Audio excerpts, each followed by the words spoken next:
Capítulo 2, cuarta parte. Los cónsules del año 49 a.C. eran enemigos declarados de César. Dos de las tribunas del año fueron Marc Antonio y Casio Longino, amigos de César y dispuestos a vetar todas las propuestas que parecieran perjudicarle. César envió a Curio de regreso a Roma a principios de enero con una carta en la que ofrecía una de las tres cosas: que el acuerdo mucho antes hecho debía presentarse y ser elegido cónsul en su ausencia, o dos, que dejaría su ejército si Pompeyo disolviera sus tropas, o tres, que entregaría a un sucesor toda la Galia más allá de los Alpes con 8 de sus 10 legiones, si se le permitía conservar su provincia original de Iliria y el norte de Italia con 2 legiones. Los cónsules se opusieron a la lectura de la carta, pero las demandas de los tribunos prevalecieron. Una vez leído, los cónsules evitaron cualquier debate al respecto e hicieron una moción para considerar el estado de la república. Ninguna de las proposiciones de César sería considerada por un momento. Lentulus, uno de los cónsules, tomó la iniciativa de instar rápida y decididamente acción, y otros seguidos con el mismo propósito. Algunos aconsejaron retrasar hasta que estuvieran mejor preparados. Otros aconsejaron que se enviara una delegación para seguir tratando con César. La mayoría apoyó a Lentulus. Se convino que César destituyera a sus tropas en el día en que el Senado debía nombrar y regresar a Roma como ciudadano privado o ser declarado enemigo público. Los dos tribunos interpusieron sus vetos sobre la base de que había sido decretado por la gente y que debería permitirle a César ser aceptado ante el consulado en su ausencia. Pero su súplica fue totalmente ignorada y la moción fue aprobada casi por unanimidad. Los tribunos luego protestaron contra la ilegalidad del proceso y gritaron en voz alta que se les había negado el libre ejercicio de sus prerrogativas oficiales. La Asamblea, en respuesta, votó el Estado en peligro, suspendió las leyes, ordenó un inmediato levantamiento de tropas y dio a los cónsules el poder exclusivo de proporcionar la seguridad pública. A continuación, el Senado propuso castigar las dos tribunas. Se les dio a entender que si entraban a la casa del Senado, serían expulsados por la fuerza. Ellos, con Curio, huyeron hacia César. Los cónsules nombraron a Pompeyo comandante en jefe de las fuerzas y le dieron la libertad del tesoro público. Pompeyo fue a Capua para hacerse cargo de las 2 legiones allí y organizar los nuevos gravámenes. Cuando las noticias de estos procedimientos llegaron a César en Rávena, reunió a sus legiones y depositó el asunto ante ellos. El Senado había quedado satisfecho con la agradable ilusión de que las legiones de César estaban tan descontentas con él y tan desanimadas por las largas y tediosas campañas en la bárbara Galia, que solo esperaban una buena oportunidad para abandonarlo. Pero nunca habían estado más equivocados. Los soldados estuvieron dispuestos a apoyarlo al máximo. No solo ofrecieron servir sin paga, pero en realidad él les ofreció dinero por gastos de guerra. Solo un oficial del total del ejército le falló. Este se escabulló en secreto y huyó a Pompeyo, y César envió todo su equipo tras él. César envió órdenes a la Galia más allá de los Alpes a 2 legiones para seguirlo y partió hacia Roma con una legión de 5,000 hombres que lo acompañaban. Alrededor de 20 millas de Ravenna, un pequeño arroyo llamado Rubicón formaba parte del límite entre el territorio de Roma, propiamente dicho, y las provincias que habían sido asignadas a César. Cruzar esta frontera con una fuerza armada era declarar la guerra. Pero como el Senado ya había declarado abiertamente la guerra con sus acciones más de una vez, César no dudó en cruzar la frontera. Lo pasó y marchó 10 millas hacia Rimini. Allí se detuvo y esperó a que 2 legiones ordenaran a la Galia. una de las cuales lo alcanzó a finales de enero y el otro a mediados de febrero. Cuando César llegó a Rimini, el rumor había llegado a Roma que venía, y el pánico se apoderó de sus enemigos por toda la ciudad.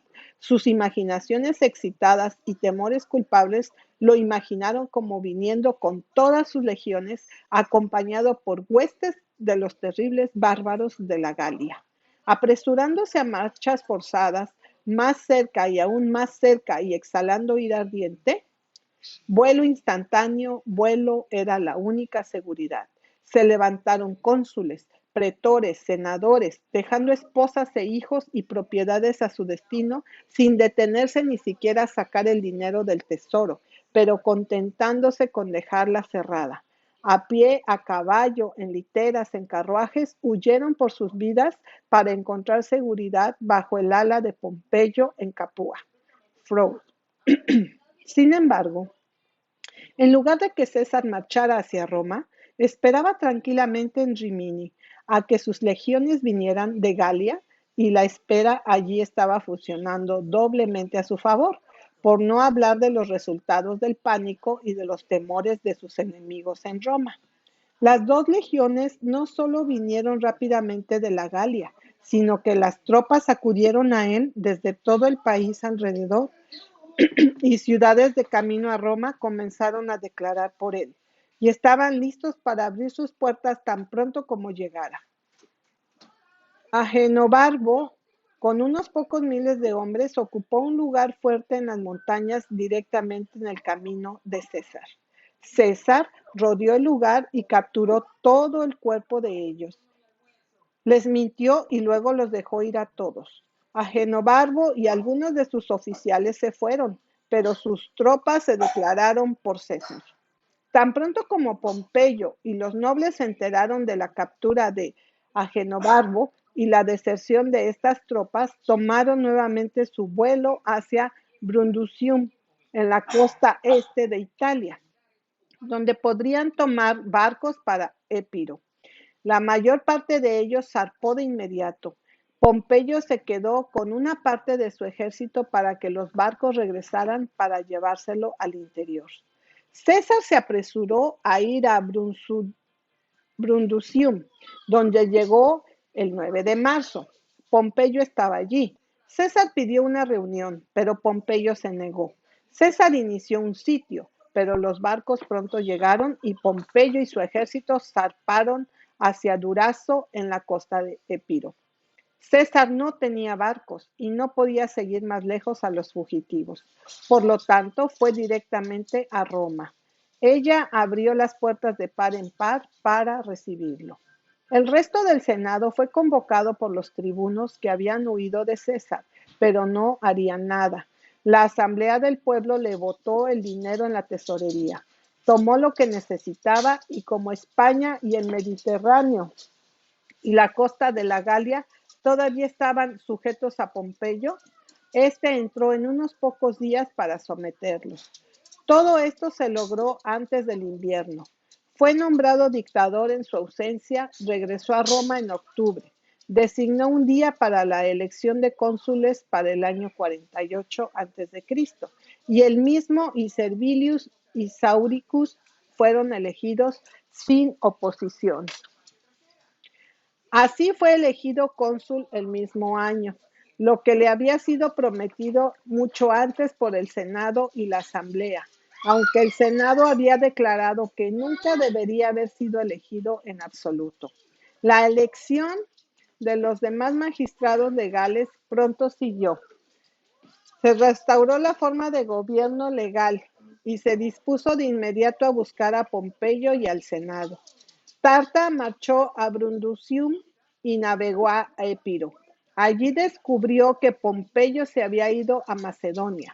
Después de mucho haber maniobrado, los ejércitos se reunieron en Farsalia, en Tesalia, y el ejército de Pompeyo fue derrotado por completo. Pompeyo huyó a Egipto. César lo siguió de cerca, pero Pompeyo había sido asesinado y decapitado antes de que hubiera aterrizado de manera justa, y solo su cabeza se conservó y se convirtió en un inoportuno presente a César. César pasó el tiempo hasta el otoño del 47 a.C., poniendo las cosas en orden en Egipto y Oriente. Luego regresó a Roma. Descubriendo que Pompeyo estaba muerto y que toda esperanza de apoyo de él se había ido, los enemigos de César en Roma se convirtieron en sus aduladores más serviles. Aquellos que habían hundido al Estado en guerra civil en lugar de permitirle, mientras estaba ausente, ser incluso candidato al consulado, ahora en su ausencia lo convirtieron en dictador durante todo un año y estaba listo para apilar sobre él otras preferencias sin límite. Una parte del año 46 a.C. se dedicó a someter a las fuerzas opuestas en África. Esto pronto se logró y los aduladores serviles prosiguieron con sus adulaciones aduladoras. Incluso antes de su regreso, el Senado votó a su favor una acción de gracias nacional para continuar 40 días. Cuando regresaron, le votaron no un triunfo, sino 4, con intervalos de varios días. Y su final coche debía ser tirado por caballos blancos. Lo nombraron inspector de moral pública durante 3 años. Y como si eran tan extravagantes en su adulación como lo habían hecho en su condena, lo votaron dictador por 10 años, con derecho a nombrar cónsules y pretores cada año, que en el Senado su silla debía estar siempre entre los de los dos cónsules, que debía presidir en todos los juegos del circo, que su imagen tallada en marfil se llevara en procesiones entre las imágenes de los dioses y ser guardado en el Capitolio frente al lugar de Júpiter, que su nombre debería estar grabado en una tableta como restaurador de la capital y finalmente que su estatua de bronce debía estar de pie sobre un globo terráqueo con la inscripción César el semidios. A César no le faltaron los esfuerzos por mantener el aplauso del pueblo.